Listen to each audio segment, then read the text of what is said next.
Repeat after me. There is no such thing as the right way to mic up a guitar amp. There is only your intent. Let's talk about it.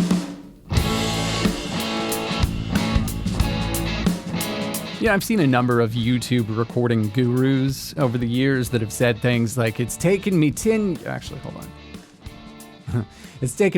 years to figure out the right way to record a guitar amp. And when I hear stuff like that, it makes me feel a little icky, and I reject it, and I'm going to make fun of them a little bit. Because if it's taken you 10 years to figure out that you like your microphones off axis by 37.245 degrees and making sure the microphone points in the southern direction, I'm starting to doubt your skills as an engineer, to be totally honest. It sounds like you're a one-trick pony, and it took you a long time to figure out that one trick. Number two, it's a little elitist. It's going to send people sprinting towards the amp sims, which, by the way, it's no beef with amp sims. I use them sometimes too. It's just different tools for different fools, I guess.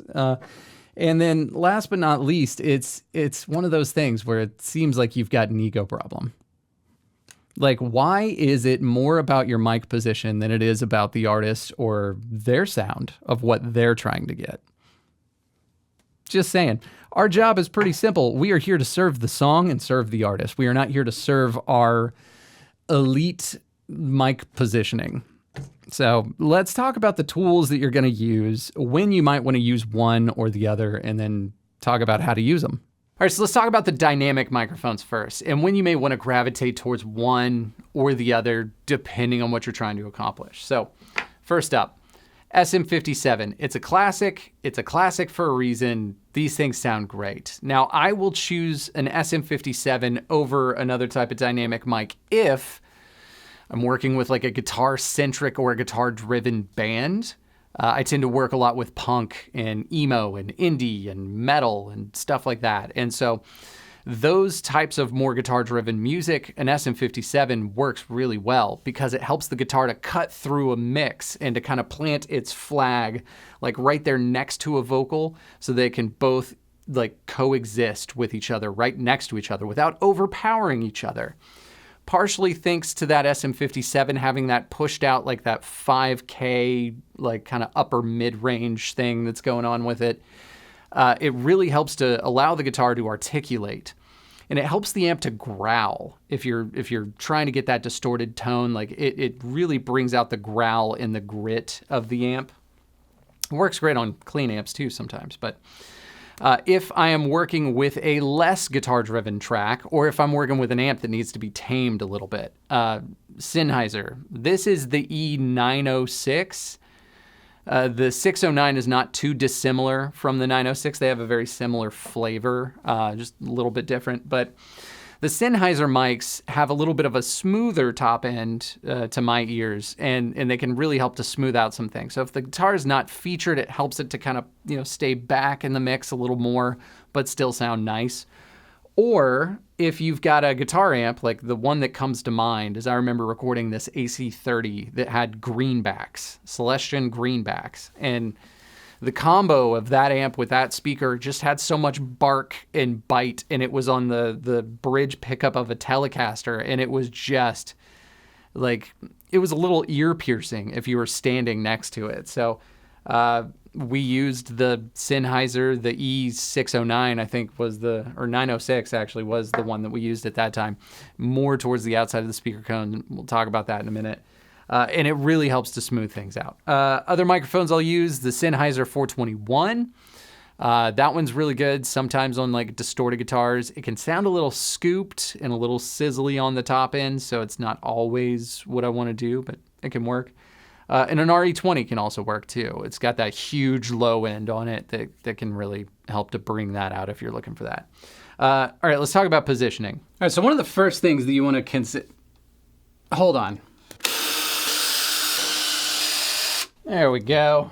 Now, if you don't have a way to remove the grill, one of the things that you can do is actually just use like the flashlight that's on your phone and kind of use it to figure out like where that speaker is in like the different parts of the speaker, so you can figure out where you like to position it. So Brightest possible sound. It's going to be dead center, right there at what they call the dust cap. If you move it slightly out to where the dust cap meets the cone, it's going to give you a slightly different tone. And then as you move towards the outside of the speaker, the further out you get, the warmer the overall tone.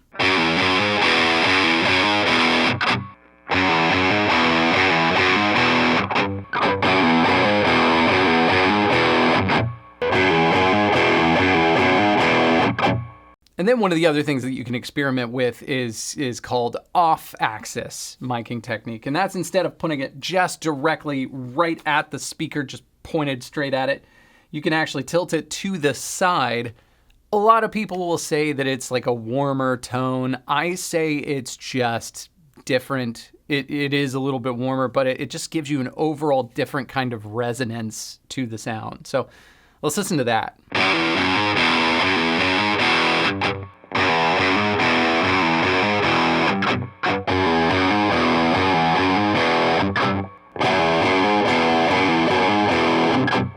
And because I know a lot of you are going to be interested in the differences between the sounds of the microphones, let's do a quick shootout between the two mics so that you can hear the difference and figure out if you want to have one or both of these. If you're interested in these mics, I do have links down below. If you choose to buy using those links, it helps out the channel. You know how it goes.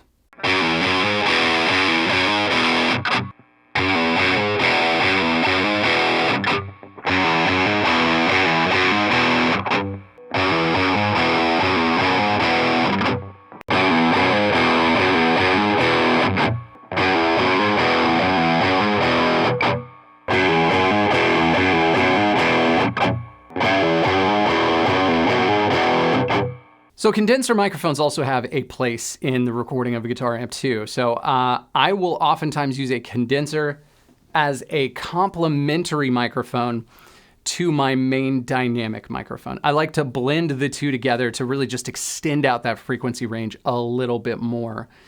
The thing is, you got to be careful that you got to make sure that the capsules are lined up because you don't want to have phase issues. You'll know if you have phase issues because the low end energy is just going to get sucked out of the performance and is dead giveaway. So you got to make sure the capsules are lined up in accordance to the distance from the source. But what you'll do is you'll either put the microphones either right next to each other. That's a good way to do it. Or if you've got one microphone like on the dust cap where the dust cap meets the cone, just on the other side of the dust cap, like where the dust cap meets the cone, put one mic there and one mic just on the other side. That can also work really well.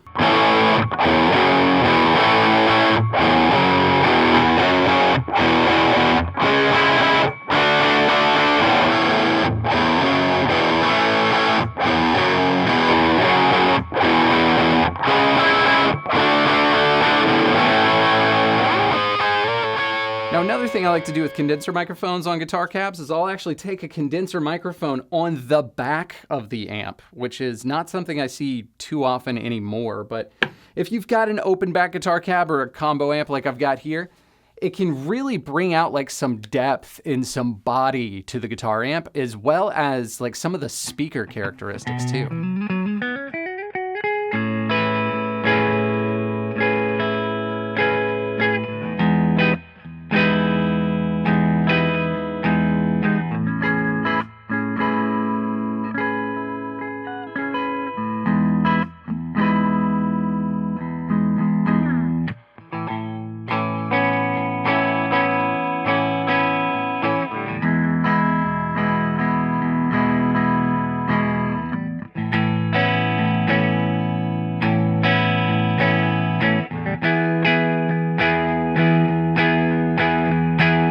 I've also been experimenting with taking a page out of Steve Albini's book.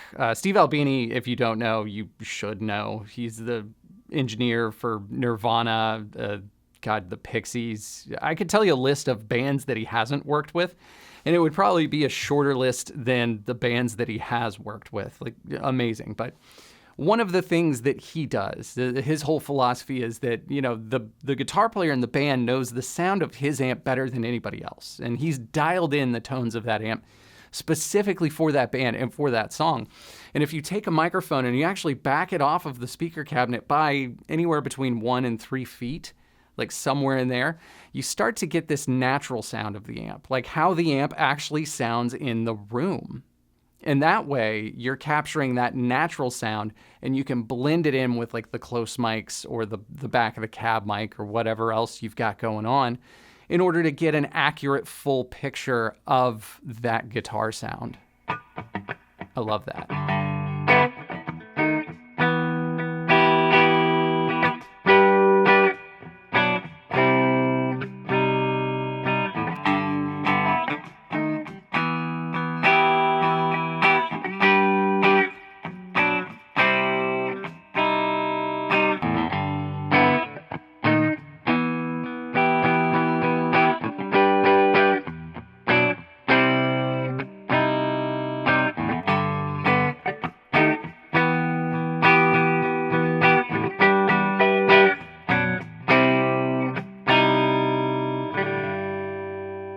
All right, and a real quick disclaimer. So I don't have any ribbon mics in the studio right now, so I'm not going to talk about them much. I feel like they're such a big topic in and of themselves. They deserve their own video, so keep an eye out for that in the future. But just to give a particular microphone a shout out, the Royer R121 is one of my personal favorite microphones on a guitar amp.